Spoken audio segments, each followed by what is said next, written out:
سر چکنانے کی کچھ وجوہات ہو سکتی ہیں جو ہم اس ویڈیو میں آپ کو بتانے جا رہے ہیں۔ تو سر چکنانے کی کیا کیا وجوہات ہو سکتی ہیں، تو ہمارے ساتھ رہیے، دیکھیے کہ اس میں کیا کیا وجوہات ہوتی ہیں۔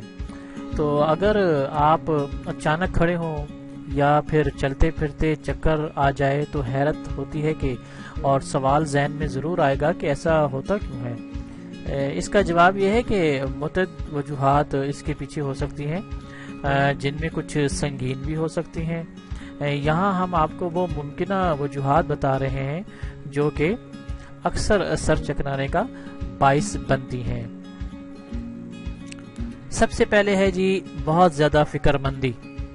جی ہاں، ہر انسان فکر مند ہوتا ہے، یہ تو سب کو معلوم ہے، مگر جب یہ ذہنی بے چینی بہت زیادہ ہو جائے تو اس کے ساتھ سر بھی چکرانے لگتا ہے۔ ایسا ہونے پر لگتا ہے کہ جیسے سر ہلکا ہو کر گھوم رہا ہے اور دل کی دھڑکن بھی تیز ہو جاتی ہے، جبکہ سانسیں بھی بھاری ہو جاتی ہیں۔ اگر آپ خود کو پرسکون رکھنے میں ناکام ہوں تو ڈاکٹر سے رجوع کریں۔ Low blood pressure. اگر تو لیٹنے کے بعد بیٹھنے یا کھڑے ہونے پر اچانک سر چکرانے لگے تو یہ ممکنہ طور پر بلڈ پریشر میں اچانک بہت زیادہ کمی کی نشانی ہو سکتی ہے۔ طبی ماہرین کے مطابق جب آپ بیٹھنے یا لیٹنے کے بعد اچانک تیزی سے کھڑے ہوتے ہیں تو جسم میں گردش کرتا ہوا خون اتنی تیزی سے سر تک نہیں پہنچ پاتا، جس کے نتیجے میں سر چکرانے لگتا ہے اور محسوس ہوتا ہے کہ سر بہت زیادہ چکرا رہا ہے۔ اگر آپ کو اکثر ایسی شکایات ہوتی ہیں تو آرام سے پوزیشن بدلنے کو عادت بنائیں، جبکہ ڈاکٹر کو بھی فوری طور پر چیک کرائیں۔ اچھا، ایک ہے جی اس کے علاوہ ایک بنتا ہے جی پانی کی کمی۔ جی ہاں، جسم میں پانی کی معمول سے زیادہ کمی بھی غشی، سر چکرانے، غیر متوازن جسمانی حالت کا باعث بن سکتی ہے، جس کی وجہ جسم میں دوران خون کی گردش میں بھی کمی ہوتی ہے۔ جسم میں پانی کی کمی بلڈ پریشر کو تیزی سے کم کرتی ہے، بہت زیادہ تیزی سے کم کرتی ہے، جو اس تکلیف کا باعث بنتی ہے۔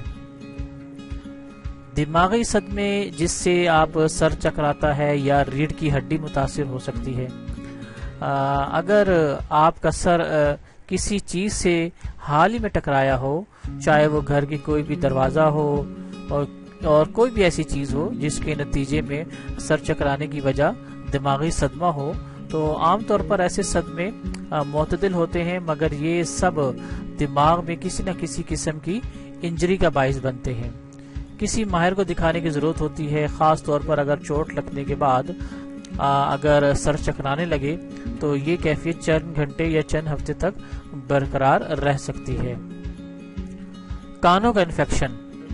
کانوں کے درمیان اگر کوئی انفیکشن ہو جائے تو اس سے کانوں کے پردے کے پیچھے مواد جمع ہونے لگتا ہے، جو کہ جسمانی متوازن کو بگاڑ سکتا ہے اور سر چکرانے کی شکایت کافی تکلیف دہ ثابت ہو سکتی ہے۔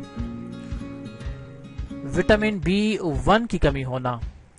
جسم میں وٹامن B1 کی کمی بھی سر چکرانے کا ایک وجہ ہے، جس کے لیے جسم میں یہ ضروری ہے کہ آپ جو مرکزی اعصابی نظام ہے اس کو مستحکم رکھنے کے لیے آپ وٹامن B1 کی کمی کو دور کرنے کے لیے کوئی بھی ایسی دوا لے سکتے ہیں، جس کی کمی سے کمزوری اور غیر معمولی دل کی دھڑکن کی شکایت ہوتی ہے۔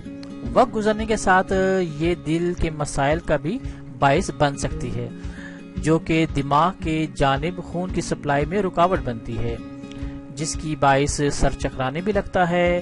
اس کے طبی معائنہ کرانے کی بھی بہت زیادہ ضرورت ہے۔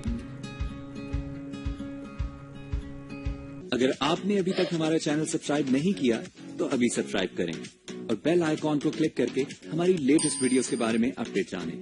سبسکرائب کیجئے اور ہم آپ کو لیے چلیں گے آپ کی فیورٹ ویڈیو کی طرف۔